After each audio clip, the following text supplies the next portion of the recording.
Episode 1. Mrs. McGinty's dead. Hello, and welcome to A Bit of a Christie, the podcast series for fans of Agatha Christie, true crime, or murder mysteries. Here we explore the works of Agatha Christie and connect them to historical crime cases which follow a similar plot. In each episode, we will delve into a different aspect of Christie's work and true crime, such as changes in crime scene investigation, pharmaceutical advancements, or the evolving craft of the poison pen letter. I'm Hazel Jones, and this is A Bit of a Christie.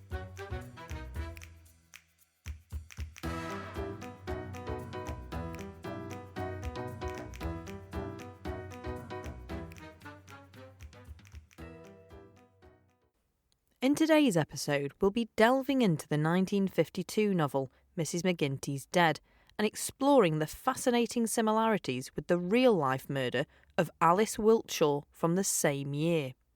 We're joined today by the writer Margaret Moxom, author of The Barlaston Murderer, Leslie Green, an intriguing and detailed exploration of the Wiltshaw case. Let's begin by introducing the cases of Mrs. McGinty and Alice Wiltshaw, and the time period in which they happened. We first turn our attention to the fictional murder of Mrs. McGinty. The victim is described as a 64-year-old widow. Since her husband died from pneumonia 7 years ago, Mrs. McGinty had been employed performing domestic chores for residents of Broad Hinney. Broad Hinney is a small village which contains a handful of cottages, a post office and a village shop. Mrs. McGinty rented out a room to a lodger, a Mr. James Bentley. He paid her every month for his board, which included breakfast and supper. The cost for this was £3 a week. This would roughly translate to £100 a week in today's money. Bentley, however, was 2 months behind in his rent and had recently lost his job.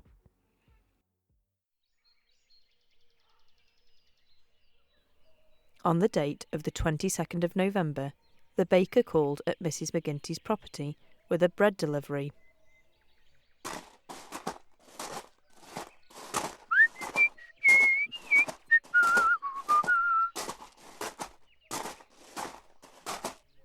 He was expecting to be paid and knocked on the front door.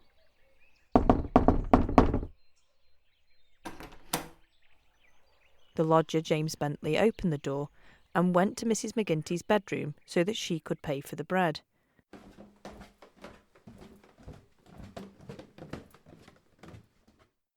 But he received no answer when he called for her. The baker suggested she might have been taken ill, and so the men went next door to see if a female resident could enter the room and check on her. On opening the door, it was clear that Mrs. McGinty wasn't in the bedroom and she hadn't slept in the bed. The room had been ravaged and the floorboards had been prized up.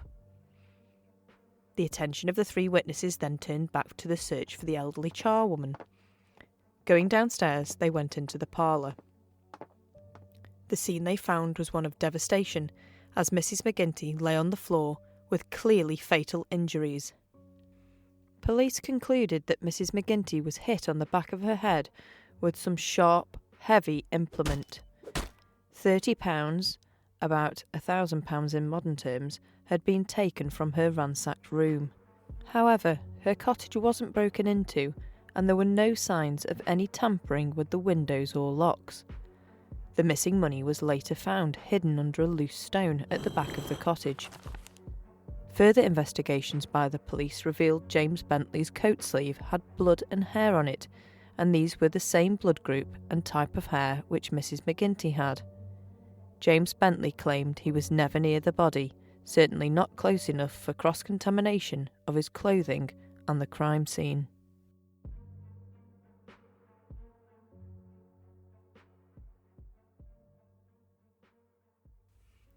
Despite his protestations of innocence, Bentley was convicted. Poirot investigates against the clock to ascertain the truth before Bentley is hanged for Mrs. McGinty's murder. So, what kind of world would Poirot be investigating this case in?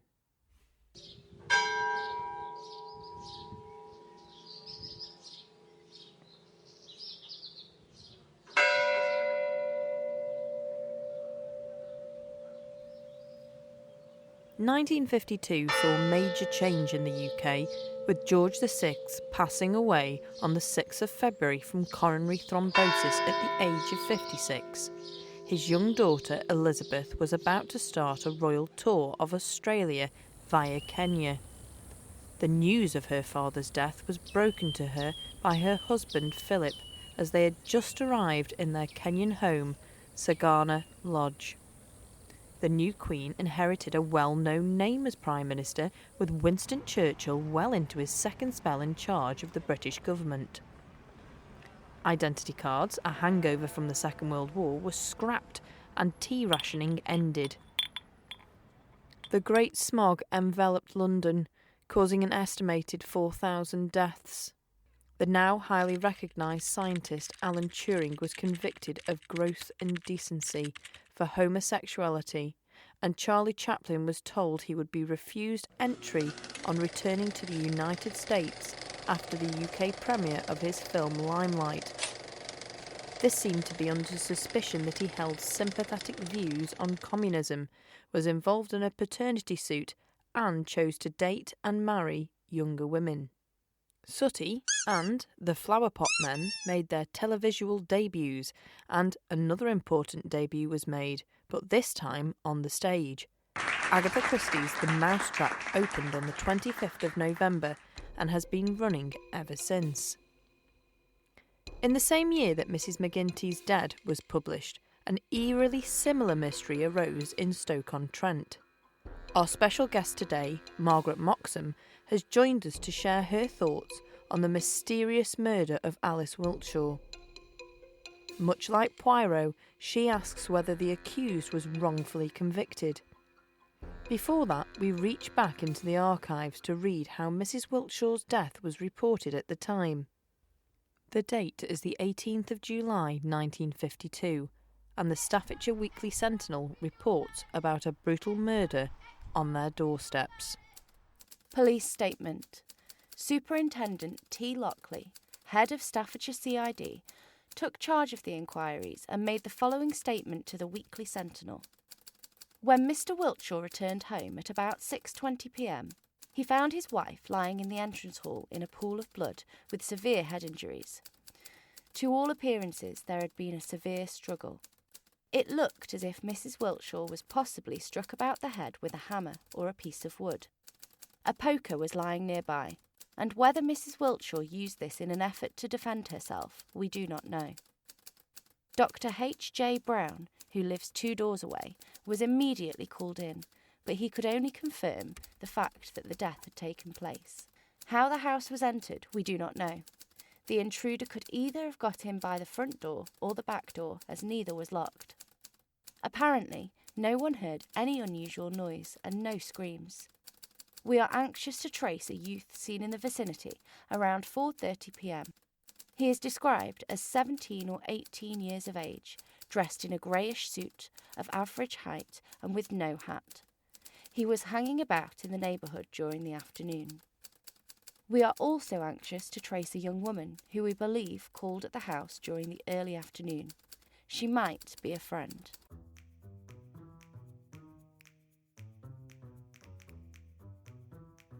Joining us on the show today is author Margaret Moxom from Warrington in Staffordshire. She has written 5 books, including an autobiographical novel called Escape from Reality, about her time living in the country of Hercule Poirot's birth, Belgium. She also has a collection of short stories called Kerry and Danny, based on a private eye in Ostend, dealing with real mysterious deaths that occurred at the time. As well as crime, she has written about topics ranging from the 1842 pottery riots in Stoke-on-Trent to religious pioneers leaving England for the New World in the mid-19th century. Margaret is also a very talented artist and blogger. Margaret, thank you for being on the show. Thank you. Nice to meet you. Could you tell us a little bit about how you began your writing career? The first book I did was Escape from Reality after coming back from Belgium. I'd spent 4 years in Belgium and I needed to write about that, what happened there, because it was a mental, psychological journey. Your latest published novel is called The Barlaston Murderer, Leslie Green, and it's about the murder of Mrs. Alice Wiltshaw in 1952. What inspired you to investigate this particular case? The idea was actually given to me by a friend, Stephen Howe. I've never actually met him, but it's a Facebook friend. And he wanted to do the book himself, but he wanted my assistance, my help with formatting the book or get ideas. I actually did a first chapter and I sent it to him. Then something happened at home. His wife got sick. He couldn't finish the book. He couldn't really get into the book. And so he said, you do it yourself, Maggie. I was so interested in it because it wasn't just a straightforward murder in my eyes. For a start, he'd presented himself to Longton Police Station. And why would a murderer actually go into Longford Police Station and said, "I hear you looking for me"? Any brutal murderer would have been well out the way, even abroad, taken the jewels with him and just gone, disappeared. And so my antennae went up at that. I thought, there's something more to this. Okay, Maggie, could you walk us through the scene that was discovered on the 16th of July 1952 at Station Road in Barlaston? Mr. Wiltshaw would have come home from work about 6:20, Alice, came through I'm the home. back door Awful day in the into the works kitchen, today. and he would have seen pots and pans strewn all over the floor, potatoes rolling around, and he thought there'd been some sort of Alice? accident or other, and he Darling, called are you out for all his right? wife, no answer, and he went through to the passageway leading to the staircase, and there he found his wife, obviously dead on the floor in a pool of blood. He was going to kneel down to her but realised he would have been kneeling in blood, so his immediate thing he did was to call the police and call Dr. Brown, who was the local doctor, and they came round and obviously did their checks, but one of the policemen actually got a dustbin lid, a metal dustbin lid, and put over an area in the kitchen on the tiles where he'd seen a bloody footprint. They had a sniffer dog as well, and the sniffer dog actually found a leather gardening glove in the garden, and so they took that as evidence. The doctor came in, but he did a preliminary check over her. In the hallway there, they'd found a hammer, they'd found pieces of wood thrown around, they'd found this old poker with a claw bit on the end of the poker, but the poker was actually bent, and it hadn't been bent before. The doctor found was several stab wounds to Mrs. Wiltshaw's abdomen and right shoulder. The lower jaw was completely shattered, and a large gaping wound extended from the left of the bridge of her nose to the right ear. The top of her skull had been beaten in. They'd also found a hammer, and they reckon whoever did it used the hammer to beat in her skull. So after finding this horrific crime scene, the police have come in, and they must have at that point started to try and create a picture of what happened, and they came to the conclusion that someone had committed a robbery and there had been an attack on Mrs. Wiltshaw, but she had recovered, hadn't she, in between the first attack and then this ultimately fatal attack at the end? Yeah, because there was obviously blood in the kitchen. She'd been attacked in the kitchen, but on the door frame of the door leading from the kitchen into the hallway, they found a bloodied handprint, so they knew she'd got up of her own accord and crawled through to the end of the staircase in the hallway, and there that she was assailed by all sorts of things thrown at her, the hammer bashing her in, the poker going through her, creating these huge horrible wounds, and also there were money had been taken out of her bag, the jewellery had been stolen. The jewellery, they reckon, was worth about £3,000 in those days, which was a terrific amount nowadays. Did they draw the conclusion it must have been someone who had a knowledge of the house, therefore, that they knew that these items were there, or was it just that someone had walked along that road, seen that it was a very privileged and well-to-do place, and they'd guessed that there might be items of value inside? I think they came to the conclusion that it must have been someone who knew the family, knew that they had jewellery, and also there was a little dog there. The dog would have barked if he'd known that this intruder, he didn't know the intruder. If he'd known the intruder, he wouldn't have barked, and the dog didn't bark, so they thought, yes, this person is known. Police then quickly turned their attention, didn't they, to a man who you know a lot about, called Leslie Green. What do we know about him, and what was his connection to the Wiltshaws? Leslie had been their chauffeur come handyman until May 52, when he was sacked for using the car when he shouldn't have been using it. He'd been with them for 2 years, since 1950. And he was well liked. If you use a car without being given permission, then you're bound to be sacked.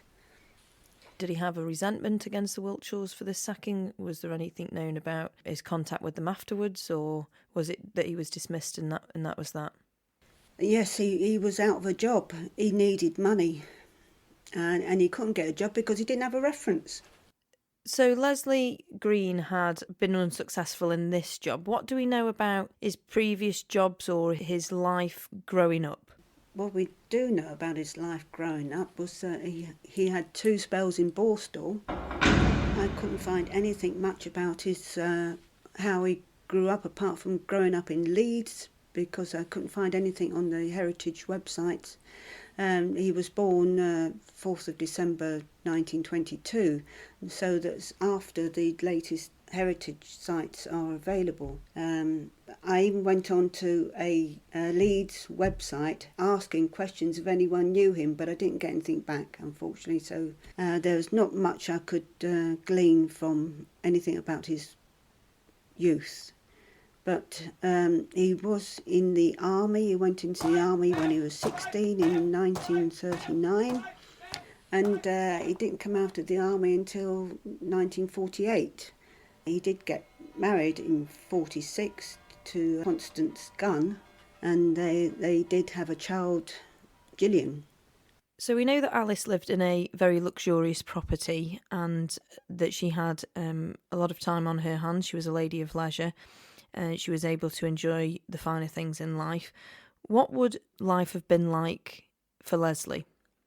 Coming out of the army, he found himself a bit lost. He hadn't been trained for anything apart from driving.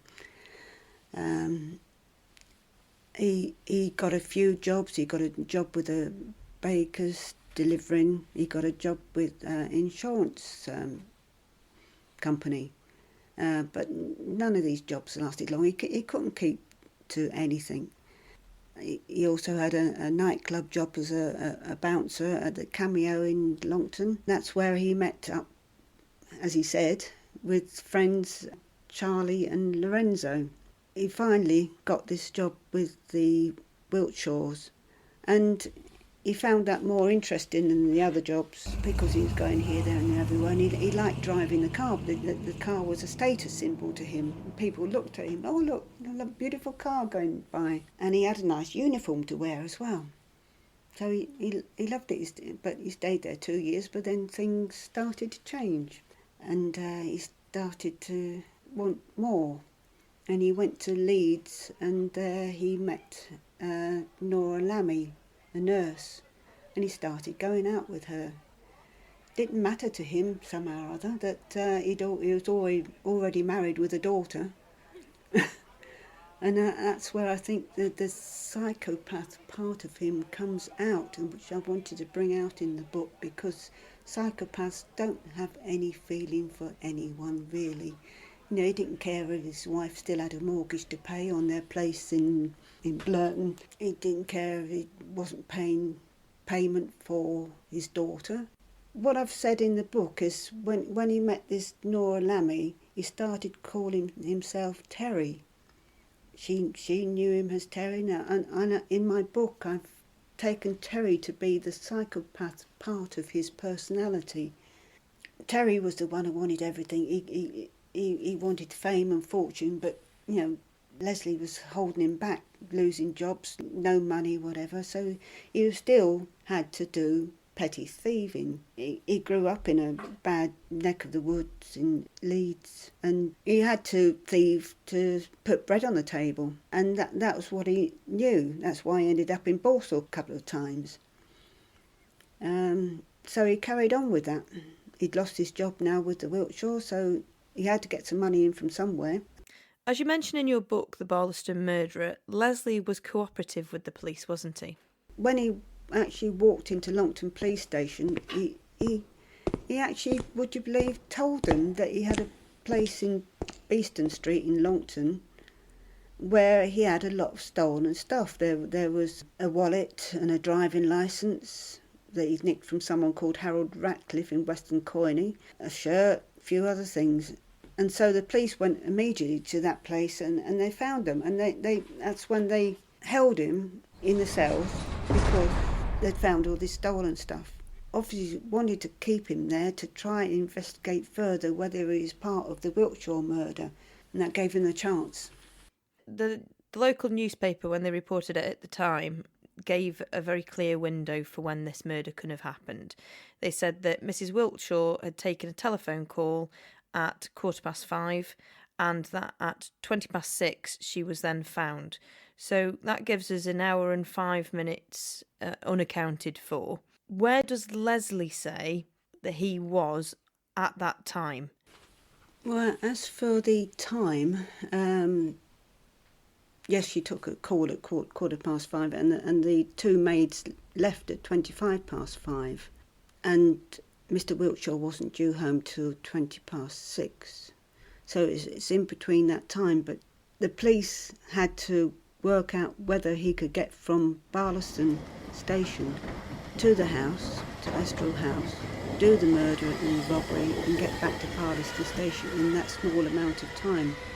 As for Leslie Green, he said he was asleep on a park bench in Stafford because he'd had too much to drink and a large lunch, and he left the station hotel at about 3:30, fallen asleep at the park bench at Stafford and didn't wake up till later on, and we went back to the station hotel for a meal and then got the train to Leeds. That's what he said.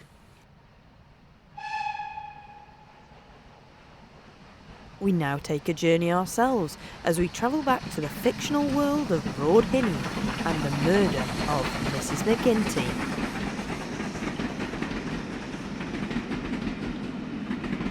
By now, Hercule Poirot is fully investigating the case of Mrs. McGinty and that of James Bentley's innocence or guilt. It is discovered that 3 days before her death, Mrs. McGinty had been busy clipping out a newspaper article. The story had been taken from the paper The Sunday Comet, which was known for its scandalous stories, but not perhaps for its editorial accuracy. The clipping contained a story about 2 old criminal cases, both involving women. One, a governess called Eva Kane, and the other a 12-year-old girl called Lily Gamble. Here at A Bit of a Christie, we don't want to give the name of the actual murderer. All that we will say is that it's a thrilling ending. Hercule Poirot's little grey cells do solve the crime. But was it James Bentley or a resident of Broad Hinny? Why not read Mrs. McGinty's Dead and find out for yourself? We now return to our interview with Margaret Moxom. When we left, Leslie Green claimed he was asleep on a park bench at the time and couldn't have possibly killed Alice Wiltshaw. Here in part 2, we find out what was revealed during the trial. A key moment in the trial was the train timetable and the ticket collector, wasn't it? Superintendent Lockley actually did the walk from Barlaston to Astral House.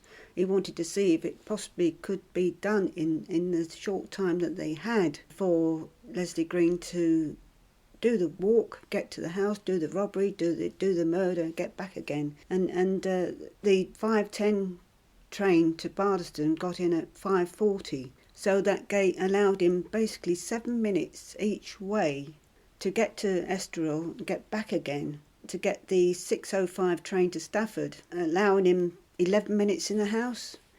And so Superintendent Lockley basically said if he ran, he could possibly do it with 15 minutes in the house. The train timetable also helped to disprove Leslie's movements later on in the day when he claimed he had left Stafford train station. Green actually said at the trial that he caught the train at 7:05, but he didn't catch that train because the ticket collector actually gave witness that he was speaking to Green up to 7:20, and that Green must have got on the 7:50 train to go back to Leeds. In Margaret's book, she takes an interesting perspective on this case and the frenzied attack's motivation. She feels that Leslie Green could have suffered from a mental health disorder which caused him to house several personalities within inside his mind. These three personalities of Leslie, Terry and Terence all have a different role to play in the murder. I've written Terence as another personality that's come out. Terence would be a protector, and Terence came out in his youth, protecting him in gang warfare, and also when he was in the army and went to France and was rescued in the small boats. Terence came out there sort of protecting him against the gunfire, protecting him about other people who wanted to get onto this piece of a ship that he found that he could get on to use as a raft, and other people were trying to get onto that as well, and Terence would just kick them off. He didn't care about anyone else. He was protecting him, and the three of them, Terence, Terry and Leslie. So this personage would come out when he was being attacked, and I feel that this person of Terence came out when Leslie had gone into Estoril House to do the robbery, was confronted by Mrs. Wiltshaw. Mrs. Wiltshaw threw a pan of potatoes at him, and that's when Terence came to light and then started this brutal murder of her. Perhaps these were genuine blackouts, and when Leslie says that he didn't remember certain things, that actually might have been the case, that because of these blackouts he couldn't remember. Definitely, because, if Terry was, as they say, in the light, looking after the body, leading the body, then Leslie wouldn't know what was happening. He would have these blackouts. He wouldn't know what was happening. As far as Leslie knew, he was asleep on a park bench in Stafford. During the trial, it was revealed that Leslie Green had been seen having dinner with two other gentlemen. These possibly could have been his friends that he'd worked with at the nightclub, although there was no formal identification given. But the two guys from the hotel came to do the robbery, which they had actually discussed. Despite Leslie naming these two men as his friends Charlie and Lorenzo, no identity could be confirmed, and therefore their stories could not be corroborated. From the state of the house and the injuries inflicted on Alice Wiltshaw, it's not impossible to believe that it was more than one person, there being so many different ways in which she was attacked. Just my theory, as an author's theory, I can't say any more. The thing is that the jewellery, some of the jewellery is found, they got 2 rings off Mrs. Wiltshaw's fingers, and Leslie gave these 2 rings, or Terry gave these 2 rings to his girlfriend Nora Lammy, and they're a necklace, a chain and a cigarette case. But what happened to the other jewellery? Did the other 2 men go off the... They never found him. They looked in all sorts of places that he could have been, and they never found the rest of the jewellery. So did the 2 men go off with the rest? Without an alibi, the defence had to rely on Leslie Green's recollections of what happened on that day. Oh, the court case was dreadful for Leslie because he wasn't backed up by Terry anymore, and he didn't have those memories that Terry had. He couldn't remember, for example, he was asked about Lorenzo and Charlie, and he was asked about their car or their last names or what was the registration of their car, and he couldn't answer.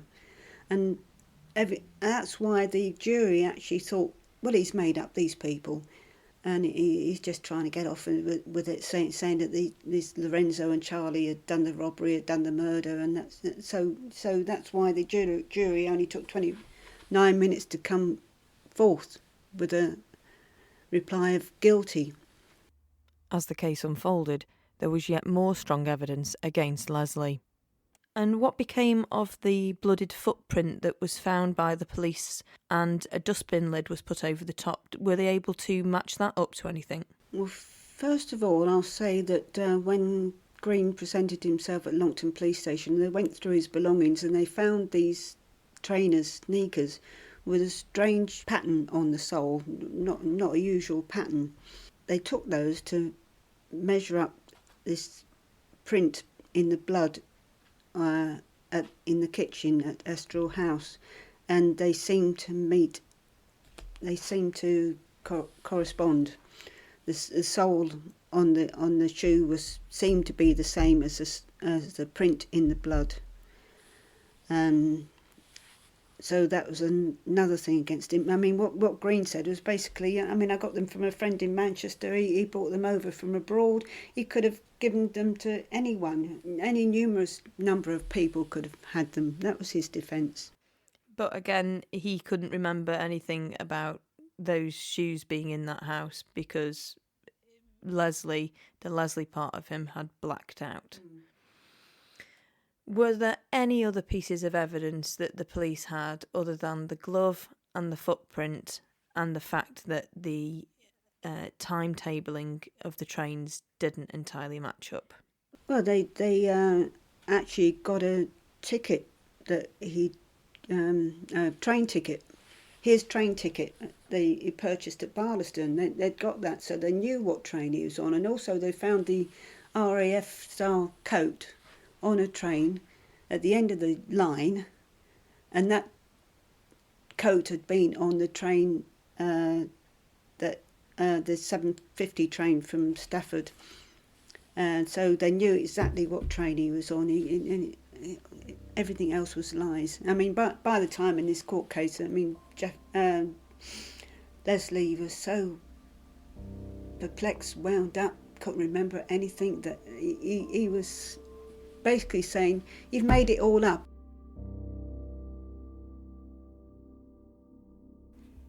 In December 1952, Mr. Justice Stable found Leslie Green guilty of Alice Wiltshaw's murder. But what was his reaction? Did he suddenly confess, or did he still proclaim his innocence? He just took it like a soldier, basically. He knew the case was lost. He'd mucked up his defence completely. He didn't remember. He couldn't remember things that had happened, and he had no comeback. So he knew the case was lost. And when the jury came back after just 29 minutes, that was it, up. And he's actually scrawled in the dock area, Leslie Green's last stand. Mr. Wiltshaw couldn't live in the house any longer, and he sold up. It had been a cottage for a few years, but the college had changed it, altered it, pulled down shelves, pulled up tiles, wrecked it basically, and then the college left, and it was left to go to rack and ruin, with rain coming in the roof through broken tiles, and I don't know what's going to happen to it now. I don't know if it's going to be pulled down, made into flats, whatever.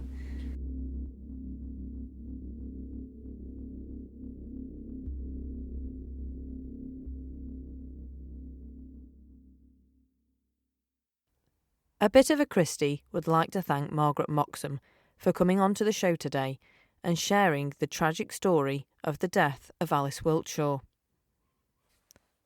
For me, this case highlights the words ordinary evil.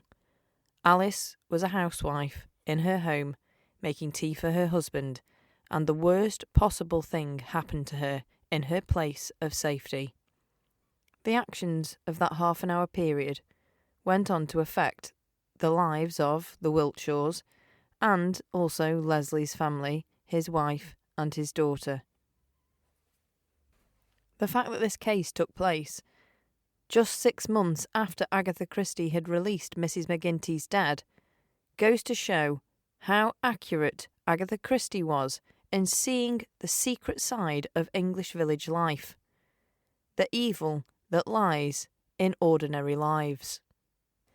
It is our aim at A Bit of a Christie to talk about the accomplished works of Agatha Christie, but also to promote other people who have a link to her works.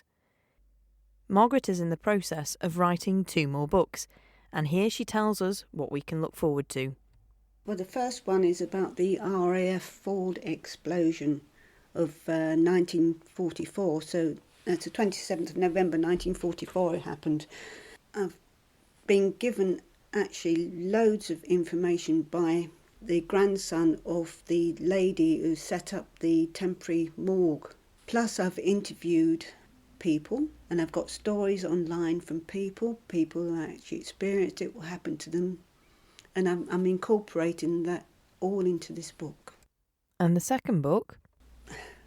It's to do with the Daniel brothers in Rough Close in Staffordshire. And this is set in 1886, where one of the brothers killed the other brother with a shotgun. After, we think, a row, I've got all the archive newspapers about it again.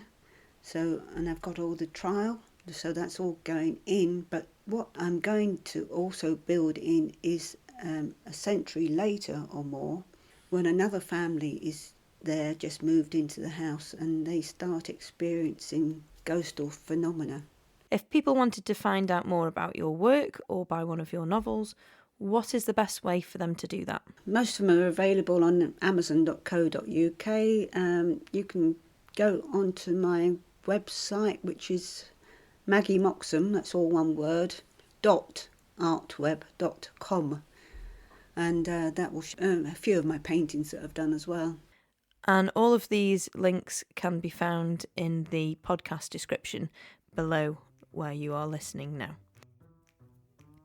Well, thank you for joining us in this first episode of A Bit of a Christie. We hope you've enjoyed yourself, and if you have, there are numerous ways you can keep up to date with what's happening in the A Bit of a Christie world.